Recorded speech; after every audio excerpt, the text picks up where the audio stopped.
Good evening and welcome to our video podcast, Into the Darkness. Last night we all watched episode 8 of Lovecraft Country, and we're ready to discuss. Remember, there will be major spoilers in this episode.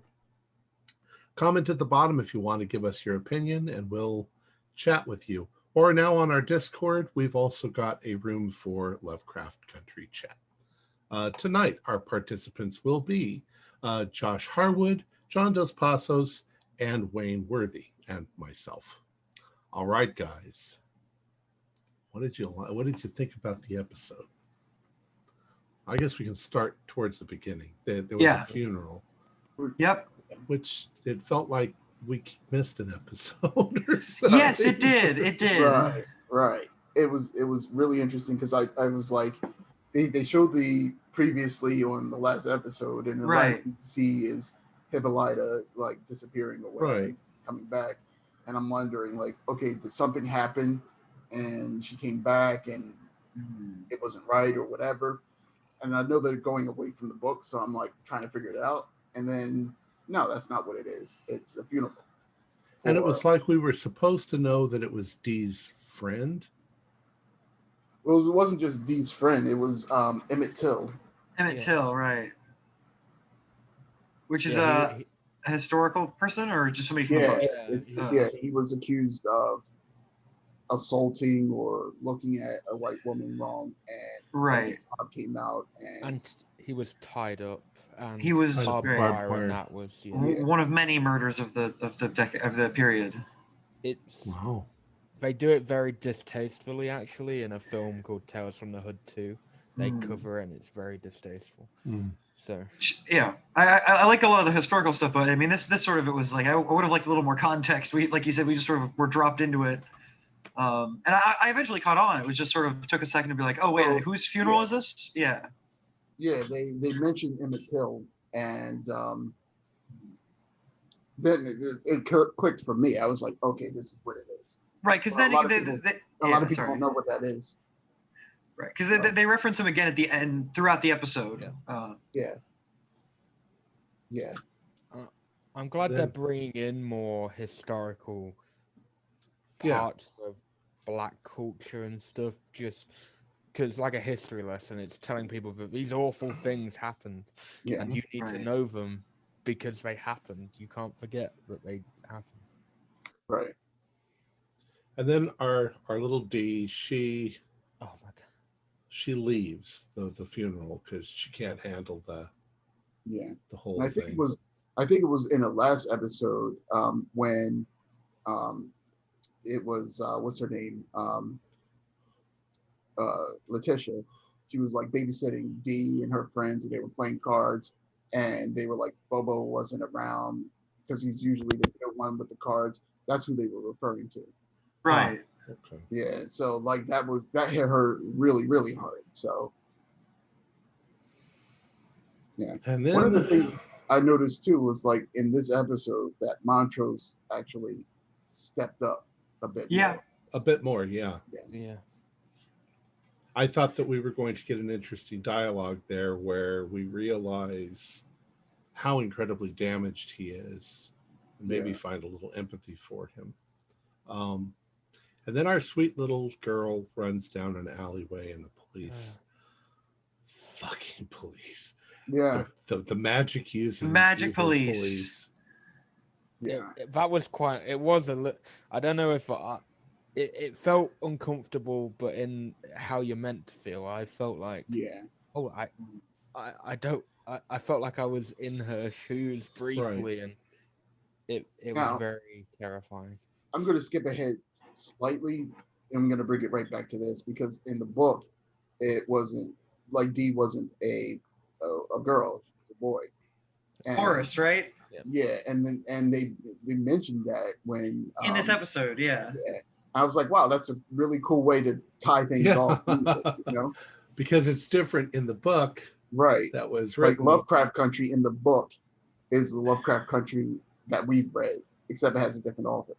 Right. I thought that was kind of cheeky, but I did like it a little bit. And then, they literally, they're like, oh, Christina's a guy, and, Dee is a boy named Horace, and George lives through Arnhem. And it's like, Yeah. Yeah, that was clever and interesting. Yeah. Yeah. And then I did like the sort of like last episode we were like written by George Freeman. And then it's Right. like, oh, his son, who's named after his dad, you know. So it's like, you know. I was sad. I kind of want more of Courtney B. Vance, but I was hoping for an alternate dimension, but no. It's Well, they opened that up now. They opened the possibility of that up with alternate dimension. I think maybe he's there with Hippolyta in another reality. Which it's a shame they didn't use him more because his acting is just amazing. Yeah, I know. It is surprising because, as far as I'm aware, usually in this it's scheduling, but this seemed to be like one of his only things he's really doing. He's got a couple of projects, but unless they bring him back in the next 2 episodes, we'll see. Yeah, we've kind of actually now established there's a multiverse, right? Well, also. The next episode is called Rewind. Okay. Yeah. He's probably in that episode. Mm-hmm. Yeah. So we'll probably get to see him in that one, and then probably episode 10 will be without him again, unless something happens. Yeah, it's supposed to be So I know we'll have to get back to the episode, but really quick because we brought it up. So does that mean we've got an episode that I'm presuming is going to be mostly 1920, like mostly a 20s rewind episode? I hope so. Yeah. And then we're gonna have the season finale that takes place right after this. Right, because you know that in 5 days, Atticus is going to get sacrificed by Christina. And right. Right now, it's about trying to figure out how to thwart that altogether. Like, Christina didn't want to give Atticus immunity you know what I mean? She gave it to Letitia, which I thought was interesting. And yeah, I mean, I gotta admit that with the whole Lovecraft County book thing, it sort of explains a little bit, and it means it's not 100% a excuse for them to HBOify some parts of it, but it is a clever way to sort of, rather than just retelling the same story, they're like, what if this was like an alternate dimension of that same story? And so it's like, oh, that book exists, but this is the like second attempt, right? So I do think that's clever and a good excuse to HBOify things. Yeah. So like, sorry, D in the alley. Go ahead. Yeah. Well, before we. Okay, no. Let's do D in the alley, and then we'll do what I think you're going to do. Wayne, you were saying? Okay. Yeah, like that whole alley scene. First of all, the guy like hucking a loogie and spitting on her and everything. I was afraid there was going to be a rape scene right there, and I was like, oh my God. Yeah, but it almost felt how she acted afterwards, where she touched it. It kind of felt like she had, but obviously she hadn't. It gave that imitation that she had, even though she hadn't. It was a different kind of rape. Yeah, a psychological in a way rape. It is. In a way, it was. And a friend of mine pointed out, I thought this was interesting, that I didn't consider it before. We have seen one rape technically, but it was Ruby as the rapist because she was retaliating against the man, and when she was stabbing him with the shoe in the butt, that's technically considered rape, I suppose. Shoe rape. Yes. Which, I mean, arguably the guy had it coming, but that was still very brutal. That was brutal. It was a bit too brutal, but yeah, I'm not sure he deserved that. But then now we know that she's got an extreme hatred for white men, so which is understandable. Which is funny because she's fucking one, a white woman in a white man's body. It's a little. But that one is giving her freedom, so the ultimate freedom. So he's not treating her. She is not treating her the same way. Right. I'm starting to suspect too that maybe Christina is building herself up a posse of ladies, because that's what it looks like. She was rather good to Letitia there, huh? Yeah. Because if you think about it, like all the women in here in this show so far are either have power or are receiving power. So Letitia now has invulnerability. Right. Hippolyta can now travel through time and space. Ruby can shapeshift now. Yeah. You know? And I don't know what's going to happen with D, where they're going to go with that. But it could be that she might pick something up off of I kept waiting for Hippolyta's super magical powers to just suddenly come down and save D, because she said D needs my help. Right. At the end of which the is other episode. I thought that was interesting that I hope that she does come back in some way, because she said, well, D needs my help, and then proceeds to stay there. Yeah. I thought she left. I thought the way it was is that she needs her help, and it's assumed that she was going back. Right, to Earth. but then she doesn't come through. But then she doesn't show up. And Atticus is like, So I was hoping when Montrose at the end was holding her, and instead of her, I thought just maybe Hippolyta would come back. No, this is Lovecraft Country. Yeah. Of course, it might happen in the next episode. We don't get all happy. We're not all happy. If it goes like in some of the episodes will come and D will be grown with children, and there'll be absolutely no explanation as to how she got it. Well, the next episode should be the flashback, which again, right. So back to the Hippolyta will show up there. Back to the nightmares that the best. It Follows-esque. Oh. Yeah, some people in the Discord, like John Hook and friends, were saying it was very It Follows-esque, and oh my gosh, I remember I was at a friend's house and I only saw a part of that movie, and the It Follows kind of thing is super, and this was very the same way. It is fantastic and horrifying, and this was the same kind of vibe where it was the music. Creepy. The music and the imagery was terrifying. And it was interesting too, because I said this earlier, at that time and for some time before that, the Topsy doll was a fairly popular doll, and it looked like that because it's a character from Uncle Tom's Cabin, which she had been reading, I believe, in the bathroom while she was there. And it was a picture. It looked just like Topsy on the cover of Uncle Tom's Cabin. Okay. But it's a very unattractive and horrifying version. This had to be the creepiest episode so far. Yeah. Actors, for me, it's like little girls very good that have a murderous spirit and they're playful at it too. That just creeps me the hell out. You know, them doing their dance and skipping around. They're definitely dancers by trade. Those two playing, they're definitely, because you can only do that movement if you are one with that kind of. They are definitely trained. They were contortionists. They were able to. And the shots were snappy between, like it made you feel tense. It made like I don't usually jump at things, but I jumped twice in this. From them alone, and like when they first walk up the stairs on the train platform, that creeped me out. The one is like dancing and climbing up the steps backwards, and then the other one peeks away around, and you're just like, oh. And then she whispers to her sister or whatever it is, and it contorts back, and you see this like sort of, it looks like gash type of a cut in the mouth to make it like this smile, kind of like the Joker. Yeah, and they got these sharp teeth and yellow eyes, and their fingernails would grow when they get closer. I think that even more nightmarish than the way you just described it was when she's on the platform and she looks over and she knows there's something coming, and it's just the blackness inside that thing, and you keep going. Does she see something? Is there something there? And you kind of lean towards the TV, and then it appears, and you're like, oh no. But then she does something incredible, which she faces her nightmare.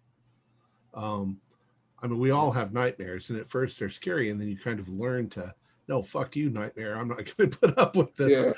And she tried. Now, of course, it was physically. Maybe it wasn't physical, but it was real enough that it was like, what's his name, Freddy Krueger with his knives, that it could harm her. But she faced it. She tried to fight it. Yeah, and then Montrose came along. I also like that the policeman was like, "Oh, I can take that away from you. I can wipe out the curse. You just got to do something for me." And she spits on him and says, "Fuck you." Yeah. That was bold. That was really bold. That was awesome. I'm I surprised he felt didn't kill her though right that then. I felt like while that was a go girl moment, that wouldn't have happened realistically. Realistically, she spat on a white cop. Yeah, she would have gotten beaten and then thrown in the jail cell. Well, I think the other one was going to do that, and the other guy said, no, she's already dead. Yeah. Yeah. So it sounded like he was like, he's like, I would be doing exactly what you're saying, Wayne, but he was like, I already cursed her. Don't worry about it. But she... And the curse will be worse than anything. Yeah. Exactly, which is, I think, what he was implying. I Otherwise, I agree with you. I think that she had a realization, and that's that they're probably not going to let me live anyway. Yeah. So why cooperate? Yeah. You know? I mean, I would do the same thing, but yeah. Anyways, that whole thing played out rather frightening. All right, now when Atticus comes home and finds the shoes outside. Yeah. Yeah. I like that scene when Letitia like walks in and she's looking for D, and you see her kind of go halfway up the stairs. She's going for her name, and you see Gia just sitting in the corner patiently. I love that scene. Like if you're paying attention, you'll see it, but if you don't, you're just paying more attention to Letitia. But then I'm wondering what Gia told Letitia, because when Atticus comes in, Letitia's pissed. Yeah. Yeah, it didn't seem like she should be as pissed as she would. It's like it felt too forced. Her shouting felt too forced. It should have been softer for my liking anyway. It just felt too. Yeah. I felt like that was kind of not out of place, like her anger. It could be that she's here, the girl says that she's in love with Atticus, and Letitia feels like, okay, well, if Atticus comes, maybe Atticus is going to go with her rather than me, and I'm pregnant, this, that, and the other. So she might have felt a bit threatened by it. Yeah. But to push him away, right, get out of here, and she said something like, you're trying to protect us or something like that, but everybody around you is dying or something like that, which got to him. So and if it was that he was keeping secrets from her because he didn't tell her about this girl, it's like, yeah, he didn't tell anybody about that experience because she tarantualized him. Yeah. Not only that, but like let's just say Atticus comes home and they talk about her, and he says, "Oh, she's this weird creature," which Letitia really. Yeah, how was she not gonna believe that? Yeah, and if she's like, why didn't you tell me you've slept with somebody else? And he's like, I was in Korea in the war. You don't think that I hoard around a little? Come on. Yeah, because I feel like if he was a virgin, if he was a virgin, he would have said it to her when she had told him. Right. So it felt a bit too out of it. She was. It felt like she was a little too him on angry. that, but, yeah, but then again, she's also pregnant, so her emotions and hormones might be raging as well. So true. yeah. Also, for the 30 seconds Jamie Chung was in it, I thought her performance was solid, even though she said like 4 lines. Yeah, and I'm hoping like she shows up in at least the last episode, because I felt like otherwise that whole storyline is kind of wasted. Yeah. Well, and also the whole thing with, so you said I'm going to die. Do you know how I'm going to die? No. Do you know when I'm going to die? No. Mm-hmm. Well, at what point did you have to get on an airplane? You could have sent me a telegram that said, well, he was going to die, but I don't know when. Phone. He was talking to her on the phone, so. But she loves him. Obviously, he was kind of ignoring everything that she was saying on the phone anyway. So she just was like, "Fuck it, I'm gonna come over and tell him that he's gonna die." She didn't get enough look because obviously they pulled away before she could actually determine when and where. But my theory is her arc will be that because she's a original character. she's gonna do the cliche of sacrificing herself for Tick to live. Hopefully in a badass way. Maybe all the fucking tarantula-esque foxtails come out and like kill loads of people. Yeah. Well, they said there'll be lots of people dying around her. That would be cool. I mean, not the dying part, but the tail part. Because I mean, that would be a cool ally for them to have, especially now. Just saying. Now, another thing that I really like, I was going to say this earlier, but I like redemption stories very much, and I'm a sucker for them.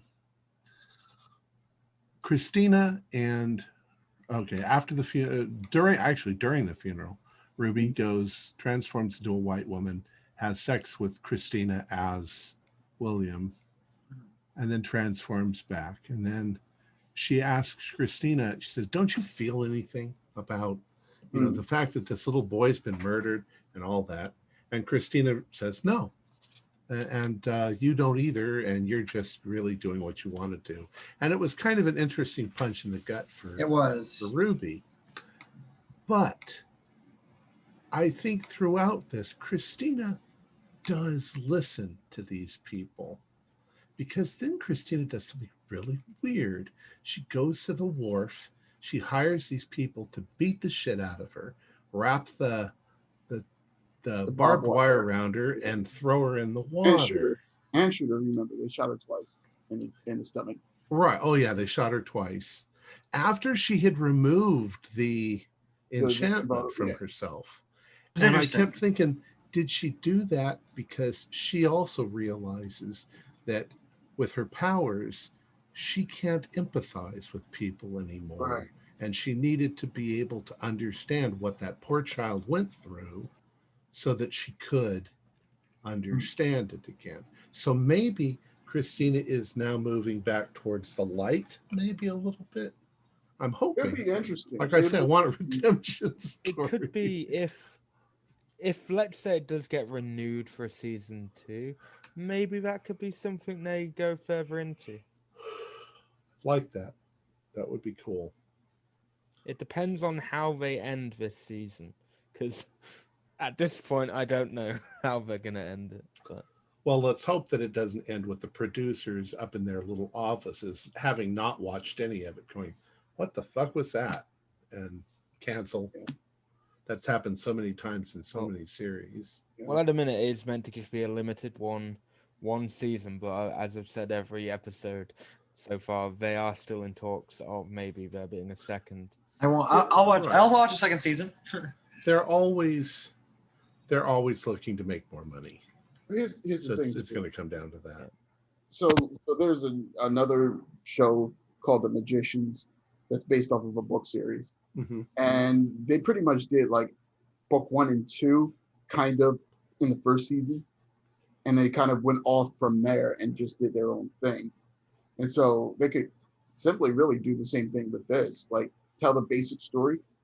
And then these characters, whoever survives, they can, or other characters, it could be years later with Atticus's son or something like that. They can always expand. They don't have to stick with the same characters. Oh, sure. Right. And they could do like a True Detective type thing where each season might be a different time period, but dealing with the same sort of thing. That'd be cool. Yeah, I think that would be cool. And as you said, as you've mentioned in previous episodes, like, in the book, it's an anthology. Like, it's about all the stories about one family, and there's some slight different time differentiation in the book, right? Yeah. Yeah. Depends on which book. The one in this universe, the one in that universe. Yeah, the one in those universes. Wait, the one in the real world, the one in the real world in this universe, or the one in the fake world in this universe, or the The whole thing is going to end with a gateway opening and them jumping through, and there'll be 2-dimensional television characters living in a 3-dimensional world. Yeah. like when Homer falls in the thing and comes out 3-dimensional. Oh man. Ooh. Marge? Where are you? That was funny. All right. Anything else? What else in this episode? The final. Oh yeah, we should talk about So I was saying, wait, is there anything else in between? Let's see here. Well, there is one other It follows. little thing. It follows straight to the finale? I'm trying to think right now. No, well, you have the scene where Montrose and Atticus are trying to put this protection spell on him. Right. The dyslexia. Yeah, which is another thing that Atticus is like, are you hiding anything else from me? Yeah. And then there's that awkward moment where he's like, well, I mean, we haven't talked about it, but you already know that I killed that lady. Yeah. John Hook put a thing on our Discord. Did you want to read that, John? Sure, I can read it out. This is John reading other John. I know, right? Exactly. Hold on, let me get it open here. That touched on that a little bit, I think. You just read all his thoughts, because then it. I mean, there's a lot. But let's see. But you've got to do it in his voice. I can't do it in his voice either. He's got such a beautiful radio voice. Let me see. I guess I could do a little bit. Let's see. Okay. Should I do both posts or just the second one? Oh, yeah, here we go. So there's a larger one. Yeah, I'll do all this because first the smaller one talks about. Okay, so John Hook said, I think it's obvious that Montrose's dyslexia has an impact on the spell, which resulted in Titus having control, I assume, over the Shoggoth Light things. But I found the exposition but revealed his dyslexia to be way too heavy-handed. They should have established his dyslexia several episodes beforehand. Poor writing, in my opinion. He also said, why did the spell work at all with Montrose reading the magical passages? I thought you would be of a certain bloodline and have all this other training. How the hell is he able to rattle off some gibberish to get magic to work at all? Shouldn't it have been Atticus speaking the incantation? What's to stop any ancient language scholar from casting any spell ever written willy-nilly?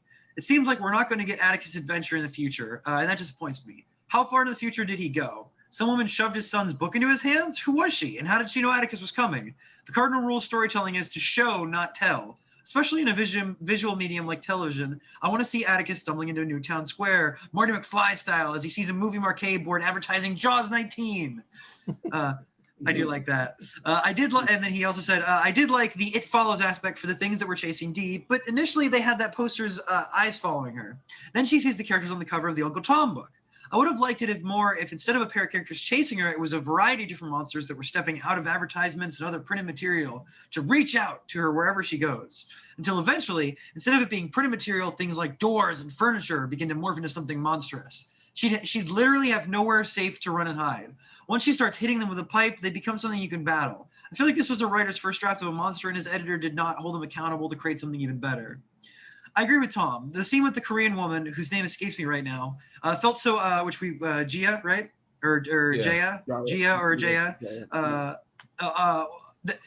And he said, that could just as easily been a letter that had been delivered to the house that Letitia opened and read. It could have been sent from Korea, addressed to Atticus, but her curiosity could have gotten the better part of her, and urged her to open it and read Atticus's mail. She could have learned about the Korean woman and broken Atticus' distrust by reading his mail. This would have been a better fight between the couple, as they would have had both been in the wrong, and two wrongs do not obviously make a right.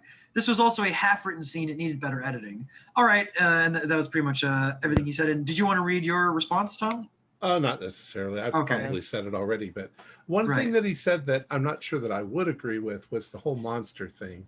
Yeah, I don't agree with that either. In nightmares that I've had, and I'll relay a really bizarre one. I was being chased down the middle of the street by a whale, a killer whale with legs. Okay, it makes no sense in the dream. But the quality of the dream that I was terrified of this thing and I was running from it. And then I would notice something on the side of the road, like a convenience store. And I'd think, I'd like a Slurpee. And I'd go in and I'd get a Slurpee and I'd pay for it and everything. And I'd walk back outside and take some sips of the Slurpee and look over, and there was the killer whale. And I had to start running again. So that's what that kind of felt like to me. It was that out of place monster thing that's constantly chasing that you recognize suddenly. There it is, and it's after me. I also had dreams about Yul Brynner in the same manner, that he'd show up in other dreams and terrify me. Yeah, this is more. So this is more akin to the book. So John Hook, right? Yeah. Yeah. So basically, I get what you're saying. That sequence sounds cool. The way that you describe that, I would go for that because that would be totally different. But I think they were trying to stick closer to the book. I didn't get the poster staring at her. Yeah, it it was moved. the The Cream of eyes. Wheat It guy, did. and she walked by, and then it like followed her. Right. Right. And so and then as she was going down, the Cream of Wheat was staring at her. I do have another comment to make. He obviously he was talking about the not being able to. Monks shouldn't have been able to read magic, but what I took from it is the bloodline has special magic that only they Right. can cast. But normal magic, anyone can learn with the right Maybe. technique. And Also, Yeah. also, like, remember that Atticus drew the symbols in his own blood. So Right. his blood that's powering exactly. spell. So I think what he said was valid, and I think that Yeah. I would be surprised if mantras did more, but I think I agree with what you're saying, Josh and Wayne, because that it reminded me almost of when you do a ritual in Call of Cthulhu or Delta Green, and sometimes you can have the one person making the roll, but you can all contribute willpower. It was sort of something like that where Atticus was the one doing all the blood stuff, but Montrose assisted in the ritual. Right. By reading it. Because Montrose did mention that. Because they mentioned that you have to have your will involved in it as well. Right. And yes. he was like, yeah, I'll do anything to see that you and your son survive or whatever. Or protect it. Listeners episode. I thought he was very well done, but his dyslexia, I'm not too bothered that it wasn't mentioned because it kind of led to an almost awkwardly funny moment between them. So but it was, I'm fine with that. I'm not going to say his dyslexia was mentioned, but you seen that he had issues with writing in the first episode when he's like Arkham and it was Artem. He's like, he's true. He's going to me about my reading and writing, and he can't hardly write. So the thing is that if he was dyslexic, he would have had a lot of difficulty reading, and the character in the story is supposed to have a lot of reading in his background. But I think that he taught himself how to read. Probably it's just that it happens now and again. Maybe. It's like he didn't when he was reading. He didn't mix up a whole lot of stuff. It was just that one thing, and then Atticus looked at it and says, "Oh, it's that." He's like, "Well, I'm dyslexic." He's like, "Since when?" I have a mild dyslexia with the letter B and the letter D. I sometimes reverse them when I'm writing them down, but I don't. Some people with dyslexia can go a whole paragraph without ever making a mistake, but then just one word may slip them up. Right. Like they might turn but then it again, around.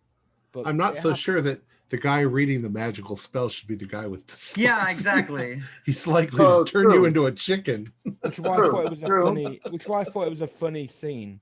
Because he has dyslexia. We just find out and he still reads the spell. We started talking about it and then we got off on a tangent, but the ending.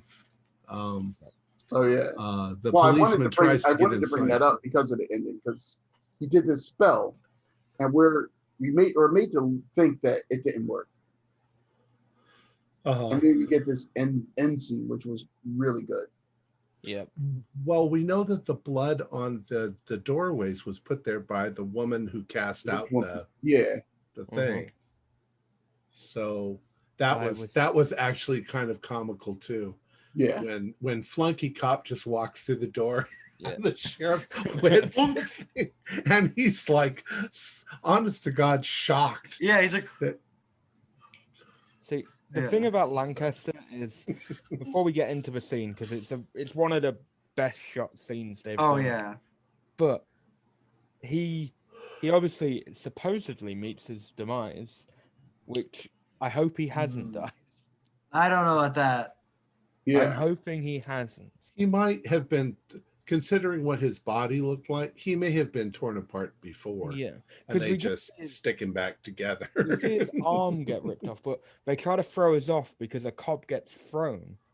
but I don't think that was him. I don't think that was him, but I think they try to throw you off. We That just saw was his funny. arm being bitten off, and then it was moving to somebody else. So he might have played dead. Yeah. That was actually also very comical. Shoggoth or whatever. Yeah, The not Shoggoth dog. Yeah, this thing was more vicious than what we've seen in episode 1. Right. This thing used its tail to like impale some of the cops and just ripping them apart, flipping over cars, and I'm like, it was let loose. It was let Yeah, I loose. mean, The other ones were just guard, and Yeah. that one was just dispatched to take on a couple of guys. This one had to take out 12, 15 guys. Yeah. I mean, this is one of my. Go ahead. Sorry. No, I'm just saying the whole damn department was out there. Yeah, right. They had the whole, like you said, that was probably the whole, district precinct or whatever. They had a lot of people there, a lot of guys out there, and I think it's one of my favorite scenes. This is one of my favorite scenes of the whole series so far. Just the him bonking his head and then immediately walking away, and all the bullets flying in, and then Letty sticks her head up because she realizes, oh shit, when that bitch put she's like, when that bitch put the mark of Cain on me, she gave it to me and not Atticus, and she's just sitting there while realizing the bullets aren't going to be hitting her, and then of course Atticus walks up and she's freaking out, and the cop pulls the gun and it shoots slow motion, and then the thing just jumps up, and then it's like it reminded me of the first episode, and I was like, this is what I showed up for. And the tracking shot. Yeah. As he kills the first. I think I just had a realization too, and that's that the Shoggoth, it's not Atticus, it's Christina. Christina can't let Atticus die because she wants to sacrifice him to get what she wants. She's the one who commands those things. So she's probably put a spell on one, maybe even buried it right there so that it would pop up. Oh yeah, she's been to the house. She's been to the house. Yeah. Don't forget there are other tunnels underneath the house. Yeah. Right. Which connect apparently to the other place. Yeah. They connect to the Indiana Jones-esque part of They connect everywhere. They're meant to be a vast network. Portal or something. Yeah. Like in our game, the ghoul tunnels, you can I love ghoul tunnels. Get anywhere to anywhere rather quickly. But this episode says, especially the ending, had some of the best cinematography. I really loved it. I think that it was giving us the first taste of answers to some of our questions. And then if next episode is the 1920s episode, that'll give us a bunch more answers. Yeah. And then we'll have the final confrontation in the which I was thinking, Wayne brought up some cool points from the first episode. I'm considering that after we do the 10th episode, I suppose we might want to actually, if we can, go back and watch some of our, try to rewatch it, or at least rewatch some of the highlights, and then do a wrap up 11th episode. Final. Maybe. These are our thoughts overall. Yeah, exactly. Rather than trying to fit it into the 10th episode. Exactly, like an overall. I think once we finish the last episode, we'll all be sitting here going, now I understand this meant this and this and this. Exactly. So it might just end up in a longer 10th episode. Yeah. We'll see. Yeah, that works. All right. I would give this one an 8 or a 9 on my non-existent scale. But an 8.5. I liked it. I liked the imaginary scale. I need to. I still want a Shoggoth puppy. Right, I know that they're so adorable and destructive and deadly. So let me see. I need to update my scores from 6 and 7. But for 1 I gave an 8, 1 I gave an 9, 2 I gave an 8, 3 and 4 got 7s, 5 got a 4. I like this episode. Did I like it more than did I like it as much as the first one? I think I like the first one slightly more still. So yeah, I think I'm actually gonna break my streak, and I'm gonna do an 8.5 as well. So I'll give this one an 8/8.5, like just barely under just because I want the episode 1 to be the 9 standard for me now. It's funny too that we take points off in our minds because we want more, not because we think that what we got was bad, or that. For me, I liked it. I just felt that there was some stuff that I felt like we didn't need that much of it, and we could have gotten some other stuff. Like I mentioned it before we started. There was some literal gore porn. I mean, with the metamorphosis again in the middle of a sex scene, it was like it was a cool visual, and I'm sure some people liked it, but for me, it was like, all right, we get it. You already did this like 3 times in the episode in the other episode, so you could have spent that time somewhere else, in my opinion, further developing things. But that was just me. That felt to me very much like a producer. Producers said, yeah, the people like the gore porn. Put the gore porn in again. HBO, fine, yes. Which, sometimes for better, sometimes for worse. So see, that scene wasn't so long that it bothered me. It was quick. I like this particular episode probably the most because it was the creepiest for me. I think that boosted it. So like a 9 for me. And we did get to see the forward transformation too. Right. We saw Ruby go from black woman to white woman. That was very interesting. I mentioned this before we started, but I went back and I was like watching some of the older episodes. And in episode 1, the woman that Ruby turns into happens to be that one woman that was guarding Montrose. Yeah, the dog girl.